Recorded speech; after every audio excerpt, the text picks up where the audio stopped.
Bismillahirrahmanirrahim. Hadza faslun ngibarate fasal syurutul wudhu'i utawi pira-pira syarate wudhu iku ngasyaratun ana 10.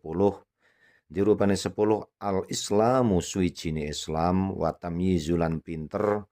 wan naqa ulan suci nganil haidis saking haid wan nifasi lan saking nifas wa ngamma lan saking barang silaima yamnangu kang nyegah apa ma nyegah wusul al-ma'i ing tumekane banyu tumeka ilal basyarati maring kulit wa alla yakuna lan yen ora ana iku ngalal ngudwi tetep ing atase anggota apa ma barang silaima yughayyiru kang ngowahake apa ma ngowahake almaa ing banyu wal ngilmu lan ngerti bifardiyatihi kelawan bangsa kaferdunani wudu wa ala ya takida lan yento ora nekodake sapa wong ora nekodake fardon ing fardhu swiji ming furudihi saking pira-pira fardune wudu ora nekodake sunatan ing sunat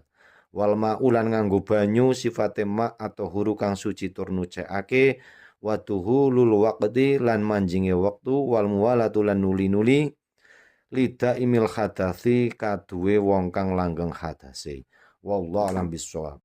Bismillahirrahmanirrahim. Hadza faslun ngibarate fasal syurutul wudhu'i utawi pira-pira syarate wudhu iku ngasyaratun ana 10.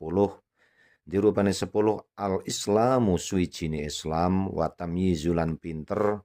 wan naqa ulan suci nganil haidis saking haid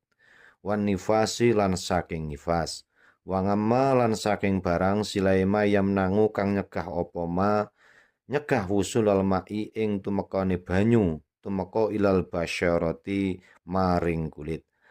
wa alla yakuna lan yen ora ana iku ngalal ngudwi tetep ing atase anggota apa ma barang silaima yughayyiru kang ngowahake apa ma ngowahake almaa ing banyu wal ngilmu lan ngerti bifardiyatihi kelawan bangsa kaferdunani wudu wa ala ya takida lan yento ora nekodake sapa wong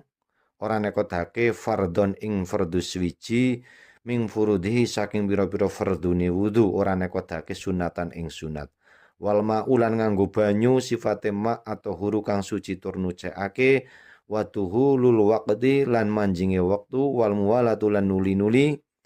lida imil hadasi kaduwe wong kang langgeng hadase wallahu alam bissawab.